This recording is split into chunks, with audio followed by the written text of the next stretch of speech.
हम्म। एक ऐसी situation imagine कीजिए, मतलब सोचिए कि देश की सबसे सुरक्षित इमारत के अंदर कोई व्यक्ति घूस लेता है या किसी पर कोई बहुत ही गंभीर आरोप लगाता है और पुलिस उसे गिरफ्तार नहीं कर सकती। हाँ, सुनने में तो एकदम किसी बॉलीवुड थ्रिलर का प्लॉट लगता है ना। बिल्कुल। ऐसा लगता है जैसे किसी बहुत ही पावरफुल इंसान को कानून से बचने का कोई वीआईपी पास मिल गया हो। द डीप डाइव के इस खास विश्लेषण में आपका स्वागत है। और पहली नजर में ये ऐसा ही लगता है कि कुछ लोगों के लिए नियम अलग हैं, लेकिन जब हम इसके पीछे के असली कारणों को देखते हैं तो कहानी पूरी तरह बदल जाती है। सही कहा। तो आज का हमारा विषय यही है, पार्लियामेंट्री प्रिविलेजेस एंड इम्यूनिटीज, यानी संसदीय विशेषाधिकार और उन्मुक्तियां। आज हमारा मिशन ये समझना है कि हमारे सांसदों को यानी हमारे एमपीज को ये खास कानूनी छूट आखिर मिली क्यों है। और सबसे बड़ा सवाल ये भी है कि क्या ये अधिकार लोकतंत्र को बचाने वाली कोई मजबूत ढाल है, या फिर मतलब कभी-कभी इनका गलत इस्तेमाल भी हो सकता है। तो चलिए एकदम बेसिक से शुरू करते हैं। भारतीय संविधान का अनुच्छेद 105 आर्टिकल 105। हाँ, आर्टिकल 105 ही वो मेन नींव है जिसके ऊपर इन विशेषाधिकारों की पूरी इमारत खड़ी है। राइट। और ये समझना बहुत ज़रूरी है कि ये अधिकार किसी व्यक्ति को उसकी पर्सनल हैसियत से नहीं मिलते हैं, बल्कि एक सांसद होने के नाते मिलते हैं ताकि वो अपनी ड्यूटी बिना डरे कर सकें। मतलब एक तरह का प्रोटेक्टिव बबल या सुरक्षा कवच है ना। बिल्कुल एक सुरक्षा कवच की तरह। क्योंकि इमेजिन कीजिए, अगर कोई सांसद किसी बहुत बड़े कॉरपोरेशन या किसी ताकतवर इंसान के खिलाफ संसद में कोई बड़ा घोटाला एक्सपोज करना चाहता है। हाँ, और अगर उसे ये डर हो कि बाहर निकलते ही उस पर मानहानि यानी डिफेमेशन के 10 केस हो जाएंगे, तो वो तो कभी बोल ही नहीं पाएगा। एकदम। और इसीलिए आर्टिकल 105 को अलग-अलग क्लॉज में बांटा गया है। जैसे जो इसका पहला क्लॉज है, वो संसद में बोलने की पूरी आजादी देता है। और ये कोई नॉर्मल फ्रीडम ऑफ स्पीच नहीं है। ये गारंटी देता है कि संसद के पटल पर जो भी कहा गया उस पर बाहर कोई कानूनी पाबंदी नहीं होगी। राइट। और जो दूसरा क्लॉज है, हम्म। वो किसी भी बात या दिए गए वोट के लिए पूरी इम्यूनिटी देता है। मतलब कोर्ट में आपको खड़ा नहीं किया जा सकता। लेकिन दिलचस्प बात तो इसके तीसरे क्लॉज में है। अच्छा, वो क्या? उसमें कहा गया है कि जब तक हमारी संसद अपने इन विशेष अधिकारों के लिए खुद के कोई नियम नहीं बनाती, तब तक ये अधिकार 26 जनवरी 1950 तक के यूके के हाउस ऑफ कॉमन्स के समान होंगे। वेट, मतलब आजादी के टाइम जो ब्रिटिश सांसदों के पास अधिकार थे, वही सेम अधिकार हमारे सांसदों को दे दिए गए। हाँ, हमारी संविधान सभा ने इसे फ्यूचर की संसदों पर छोड़ दिया था कि भाई आप अपना कानून खुद बना लेना। और मजे की बात यह है कि ऐसा कोई डिटेल कानून आज तक बना ही नहीं। सच में आज तक नहीं बना। खैर, अगर हम इन प्रिविलेजेस को डिवाइड करें तो ये दो हिस्सों में आते हैं। पहला, इंडिविजुअल प्रिविलेजेस यानी व्यक्तिगत अधिकार। जैसे कि बोलने की आजादी और अरेस्ट होने से छूट। राइट। लोगों को लगता है सांसद को पुलिस छू भी नहीं सकती। हाँ, लेकिन ये एक बहुत बड़ा मिथ है।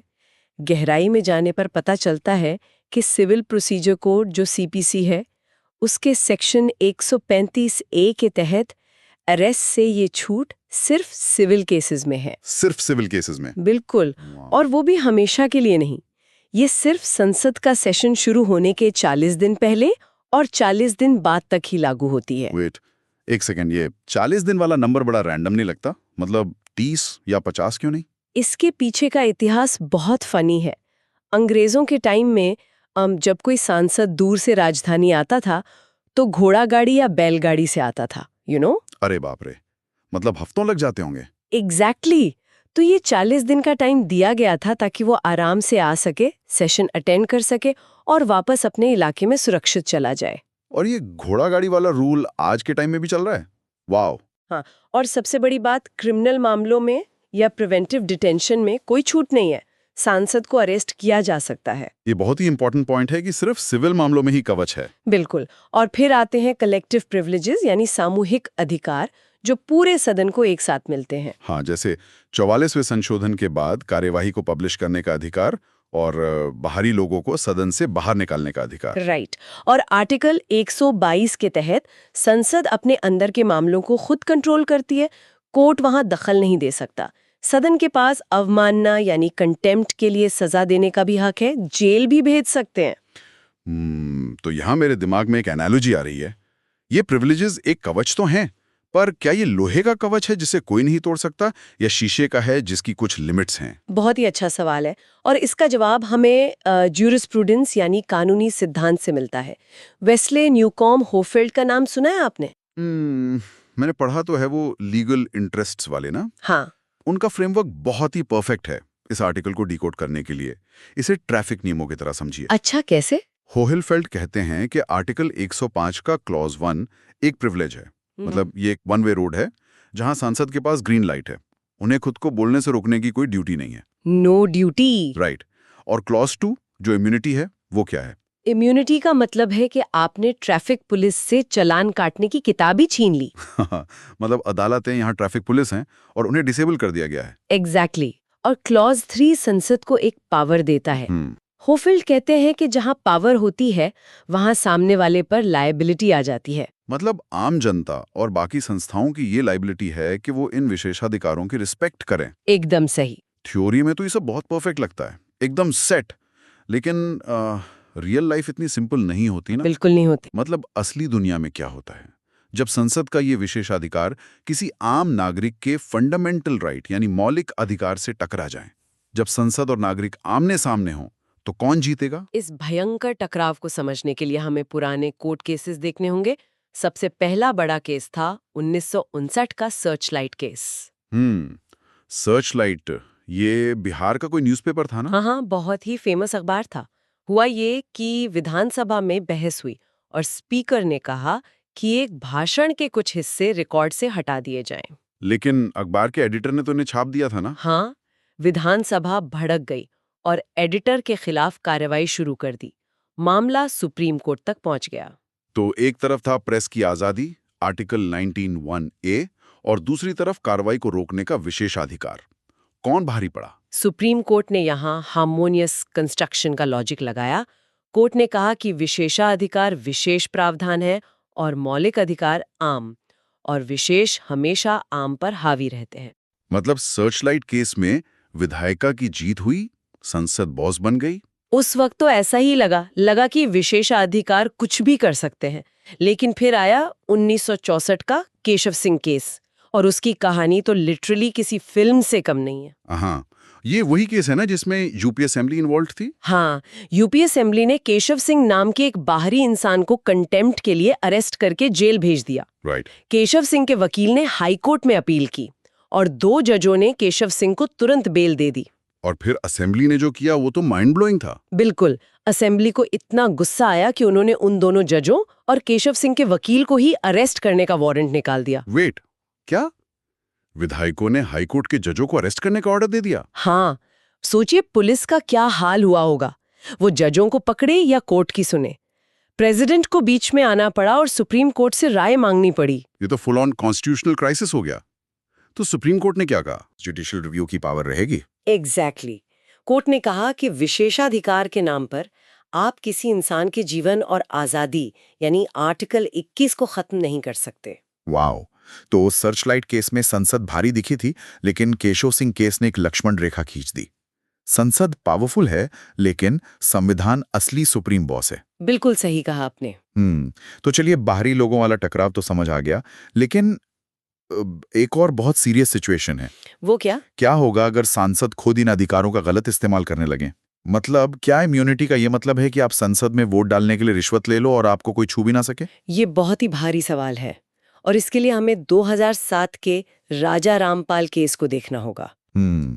वो cash for query sting operation, right? जहां सांसदों को सवाल पूछने के पैसे लेते पकड़ा गया था। हाँ, उसके बाद लोकसभा ने 10 सांसदों को सीधा निकाल दिया, मतलब एक्सपेल कर दिया। तो उन सांसदों ने कोर्ट में बोला होगा कि संसद हमें ऐसे निकाल नहीं सकती। बिल्कुल यही बोला, पर सुप्रीम कोर्ट ने उनकी बात खारिज कर दी। कोर्ट ने कहा कि संसद को सेल्फ प्रिजर्वेशन के लिए भ्रष्ट लोगों को निकालने का पूरा हक है।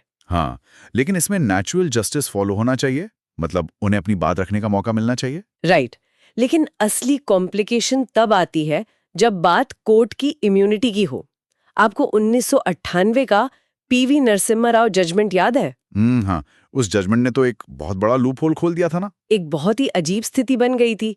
कोर्ट ने माना था कि अगर किसी सांसद ने रिश्वत ली और फिर सदन में उसी के हिसाब से वोट दे दिया तो उसे आर्टिकल 105 क्लॉज 2 के तहत पूरी इम्यूनिटी मिलेगी। वेट, ये तो सुनने में ही बेतुका लगता है। मतलब अगर मैंने घूस लेकर काम कर दिया तो मैं बच जाऊंगा, और अगर घूस लेकर काम नहीं किया तो मैं पकड़ा जाऊंगा। एग्जैक्टली ये तो करप्शन को कानूनी प्रोटेक्शन देने वाली बात हो गई थी। ये तो लिटरली करप्शन का लाइसेंस हुआ। और इसी बेतुकेपन को ठीक किया गया फाइनली 2024 में सीता सोरेन केस में। ओहो, ये तो इस डीप डाइव का सबसे बड़ा आहा मोमेंट है। बिल्कुल, 7 जजों की बेंच ने पुराने जजमेंट को उठाकर पलट दिया।